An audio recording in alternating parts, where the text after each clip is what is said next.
Police প্রশাসনের কাছে, সরকারের কাছে যদি অবহেলিত থাকে, তাহলে আমরা বাংলাদেশের 80% সুন্নি জনতা সবাই রইসুদ্দিন হয়ে যাব। তখন সরকারকে এর চরম মূল্য দিতে হবে। আমরা শান্তিকামী মুসলমান, আমাদের আহলে সুন্নাত ওয়াল জামাতের মতাদর্শ ভিত্তিক সংগঠনের পক্ষ থেকে বাংলাদেশের ইতিহাসে কোনো দোকান লুট হয়েছে, রিক্সার হুট ভেঙেছে, গাড়ি ভাঙচুর করেছে, এরকম ইতিহাস আমাদের না।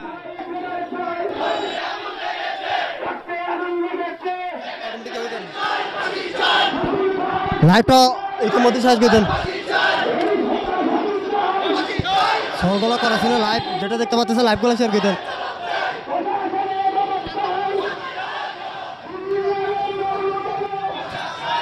রাহমাতুল্লাহি ওয়া বারাকাতুহু। আমরা সকলে জানি এই বাংলাদেশ আউলিয়া কেরামের দেশ, এই বাংলাদেশ শাহজালালের দেশ। এই বাংলাদেশে আমরা যারা আছি সুফিবাদী মুসলমান, আমরা শাহজালালের উত্তরসূরি।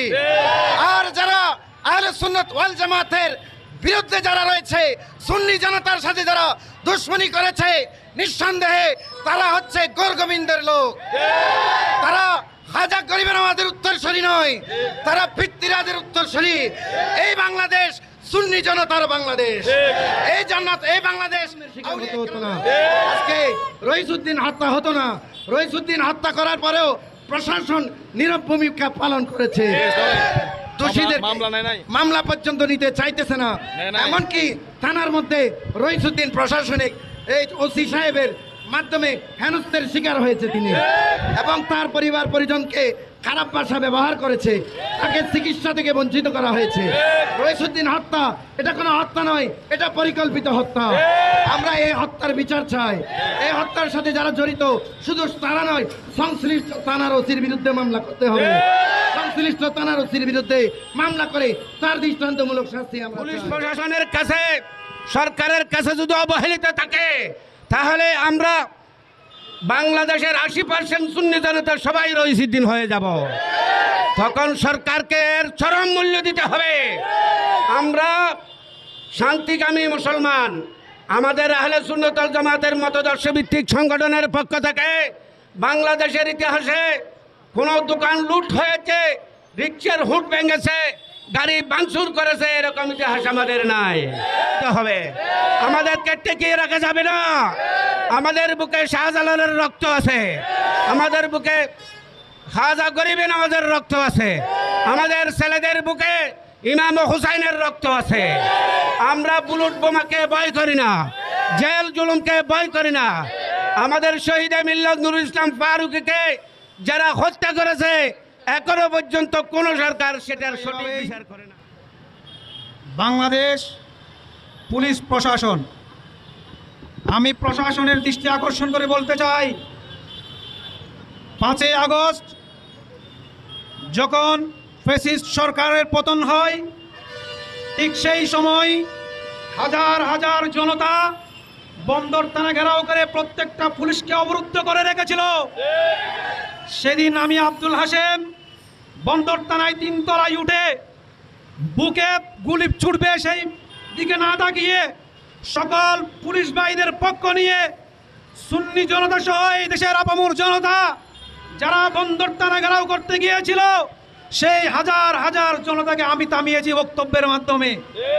আমি যখন পুলিশের আগেই বুক পেতে দিয়েছিলাম, কারণ আমরা সুন্নিরা নিজে মরতে জানি, কাউকে মারতে জানি না। সুতরাং যেই পুলিশকে আমরা বাঁচিয়েছি, যেই পুলিশকে আমি রক্ষা করেছি, আমাদের আহলে সুন্নাত ওয়াল জামাতের কর্মীরা রক্ষা করেছে। ফ্যাসিস্ট হাসিনার বিরুদ্ধে হাজার হাজার সুন্নি জনতা, আমি সাক্ষী আছি, প্রমাণ চান আমার কাছে হাজার হাজার প্রমাণ। আমাদেরকে ট্যাগ দেওয়ার সুযোগ নেবেন না, ভালো হবে না ফলাফল। আমি শুধু এইটুকু প্রশাসনের দৃষ্টি আকর্ষণ করে বলতে চাই, সুন্নিরা মরতে জানে, মারতে জানে না।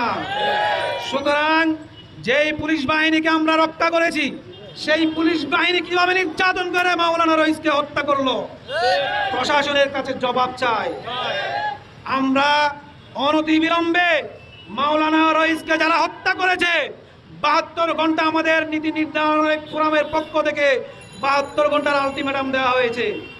সুন্দর সুষ্ঠুভাবে 72 ঘন্টার মধ্যে তাদেরকে গ্রেফতার করতেই হবে। অন্যথায় সলগুলা ক্রসিং নয়, বীর চট্টলা যখন জেগে উঠবে কেউ আপনাদেরকে দাবিয়ে রাখতে পারবে না, সুন্নি জনতাকে কেউ দাবিয়ে রাখতে পারবে না। বীর চট্টলা বীর কেন হয়েছে সেটা নতুন প্রজন্ম জানে না। যখন সার্জিস হাসনাত আব্দুল্লাহ যখন প্রশাসনের দিকে আঙ্গুল তুলে চোখ রাঙিয়ে বড় চোখ দিয়ে কথা বলে, তখন তাদের বিরুদ্ধে কেউ কথা বলার সাহস পাই না। আমরা বলতে চাই, কোন প্রশাসনকে হুমকি ধমকি আমরা দিতে জানি না। আমরা শুধু আবাসের মাধ্যমে আপনাদের কাছে আমাদের বার্তা পৌঁছাচ্ছি যে 72 ঘন্টার মধ্যে অনতিবিলম্বে যারা মাওলানা রইসকে হত্যা করেছে তাদেরকে গ্রেপ্তার করুন, অন্যথায় বৃহত্তর আন্দোলনের মাধ্যমে এই চট্টগ্রাম থেকে অচল করা শুরু হবে। আমার ভাই মাওলানা রইসুদ্দিনকে যখন সন্ত্রাসীরা যখন ওনাকে গুলি মেরেছেন, ওনাকে হত্যা করেছেন, হত্যা করার আগে ওনাকে যখন গুলি করা হয়েছে, উনি যখন রক্তে জর্জরিত হয়েছে, সেই সময় সন্ত্রাসীরা তাকে মেরে আদামরা করে পুলিশের কাছে তারা সুপর্দ করিয়েছেন, ওনাকে ধরিয়ে দিয়েছেন। ধরিয়ে দেওয়ার পরে পুলিশ প্রশাসনের দায়িত্ব ছিল সর্বপ্রথম গ্রেফতার না করে আমার ভাই রইসুদ্দিনকে সর্বপ্রথম মেডিকেলে নিয়ে ভর্তি করিয়ে তার জীবন বাঁচলে তার জন্য আইন, তার জন্য কারণ সেটার তোয়াক্কা না করে বাংলাদেশের পুলিশ, গাজীপুর থানার পুলিশ তার বৈষম্য করে ওই আমার রইসুদ্দিন ভাইকে থানার ভিতরে তাদের হেফাজতে মেরে ফেলা হয়েছে। তারা প্রমাণ দিয়েছে বাংলার পুলিশ নম্বর 1 সন্ত্রাসী, নম্বর 1 বৈষম্যকারী। বাংলার পুলিশদেরকে আমরা এই শিক্ষা দেব যে আপনারা 5ই জুলাইয়ের এই আন্দোলনের সময় যেভাবে ছাত্রলীগের হাতে মার খেয়েছেন, মনে রাখবেন বাংলার সুন্নি জনতা ভদ্র, নম্র, আদব শিক্ষাওয়ালা। সেই জন্য আপনাদেরকে বড় কথা বলা নাই, ওটা কি কসম আরেকজন যদি আমার ভাই রইসুদ্দিনের মতো আর কোন ভাই যদি মারা যায়, ওটার কসম চট্টগ্রাম নয় সারা বাংলার জমিকে। কেউ আমাদের সুন্নি জনতার নয়নমণি একজন মসজিদের খতিব উলামা সাহেবকে আপনারা হত্যা করেছেন। এই কথার করে কি আপনি সুন্নিয়তকে দাবিয়ে রাখতে পারবেন? কেউ সুন্নিতকে দাবিয়ে রাখতে পারবে না। বাংলার জনগণ ভুলে যায় নাই, অতীতকে ভুলে যায় নাই। সামনের দিকে আপনারা এগোবার চেষ্টা করবেন না। আর দ্বিতীয়বার যদি আমাদের গায়ে রক্ত পড়ে তাহলে দেখবেন বাংলার ইতিহাস কি আমরা সুন্নি জনতা আপনাদেরকে দেখিয়ে দেব। আমরা আপনাদেরকে জানিয়ে দিতে চাই, বারে বারে আমরা এই হত্যার চেষ্টা করতেছেন, প্রশাসন কি ঘুমিয়ে আছে না জানি না, ওদের দায়িত্ব নিজ দায়িত্ব, ইমানি দায়িত্ব, একটা চাকরির দায়িত্ব আছে, কিন্তু একটি মুসলমান হিসাবে যার যার ধর্ম হিসাবে একটা দায়িত্ব আছে, সেই দায়িত্বগুলো পালন করার চেষ্টা করেন। শুধু পকেটের মধ্যে মাসের শেষে বেতন বিল নিয়ে বাসায় চলে যাবেন, ইসলামকে ভুলে যাবেন, ধর্মকে ভুলে যাবেন, সেটা ভুলার জন্য আমাদের উপরের কমান্ডকে মেনে নিয়ে নিজের কমান্ড নষ্ট হয়ে যাচ্ছে, সেদিকে খেয়াল করবেন।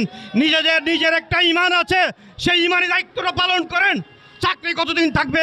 চাকরি 30 বছর 36 বছর পর চাকরি থেকে রিটায়ারমেন্ট করবেন, তখন আপনি কি জবাব দিবেন? আপনার নিজের মেধাকে, নিজের বুদ্ধিকে কি জবাব দিবেন? নিজের সন্তানকে কি জবাব দিবেন? সন্তান নাতিপতি আপনার কাছে জিজ্ঞাসা করবে, আব্বু এইসব অন্যায় হওয়ার সময় তুমিও তো সেই দায়িত্ব ছিলে, কিন্তু সেই দায়িত্ব ন্যায়ভাবে তুমি পালন করলে না কেন? আমি আপনাদের কাছে, সুন্নি জনতার কাছে অনুরোধ রাখবো, আমরা আইনের শাসন এদেশে প্রতিষ্ঠা চাই। ইসলামিক কোরআন সুন্নাহ ভিত্তিক ইসলামী শাসন ব্যবস্থা এদেশে প্রতিষ্ঠা করতে চাই। কিন্তু যারা আজকে ইসলামের নাম দিয়ে সরল প্রাণ মুসলমান জনতাকে ধোঁকা দিয়ে বোকা বানাবার চেষ্টা করছে, তাদেরকে হুঁশিয়ার করে দিতে চাই, তাদেরকে সাবধান করে দিতে চাই, সুন্নি জনতাকে বারবার কেপাবার চেষ্টা করবেন না। আমরা চাই, আমরা সুষ্ঠু বিচার চাই। এই বিচারের মাধ্যমে ওদের যারা দুষ করেছে তাদের ফাঁসির কাস্টে ঝুলাতে হবে, অন্যথায় আমরা রাস্তা থেকে বাসায় ফিরে যাব না, আমরা রাস্তায় থাকবো। আমি অতদিন পর্যন্ত আমরা রাজপথে আসি ইনশাআল্লাহ। আমরা বাংলাদেশ বর্তমান সরকারের কাছে আবেদন জানাই, মৌলানা রইসুদ্দিনকে যারা হত্যা করেছেন তাদের দৃষ্টান্তমূলক শাস্তি দেওয়া হোক, তাদের ফাঁসির দাবি করে আমরা আজকের ঢাকায় সর্বভারতীয় অনুষ্ঠানে সমাবেশ আহলে সুন্নাত ওয়াল জামাত সফল করেছেন, কিন্তু দুঃখের সাথে বলতে হচ্ছে এই আহলে সুন্নাত ওয়াল জামাতের ব্যবস্থাপনায় মহাসমাবেশে যাওয়ার কারণে আমাদের রইসুদ্দিন ভাইকে নির্মমভাবে হত্যাকাণ্ডের শিকার হতে হয়েছে। চট্টগ্রাম মহানগর ছাত্র অধিকার পরিষদের পক্ষ থেকে বিপি নুরুল হক নূরের পক্ষ থেকে এই ঘটনার তীব্র নিন্দা জানাচ্ছি। যারা সারা বাংলাদেশে আহলে সুন্নাত ওয়াল জামাতের উপর বিভিন্ন মাজারের উপর হামলা করার দুঃসাহস দেখাচ্ছেন, তাদেরকে আহলে সুন্নাত ওয়াল জামাত এক হলে পালিয়ে যাওয়ার জায়গা খুঁজে পাবেন না। এই বাংলাদেশে ইসলামের আউলিয়া কেরামরা, আপনারা তথাকথিত কিছু বন্ডদের কারণে পুরো আহলে সুন্নাত ওয়াল জামাতকে দোষারোপ করতে পারেন না। যারা রইসুদ্দিন ভাইকে হত্যা করেছে তাদেরকে যদি 24 ঘন্টার মধ্যে গ্রেফতার করে বিচার করা না হয়, গণ অধিকার পরিষদ সারা বাংলাদেশে আহলে সুন্নাত ওয়াল জামাতের উপর সংহতি জানিয়ে আন্দোলনের ডাক দিতে পারবে। সবাইকে ধন্যবাদ জানিয়ে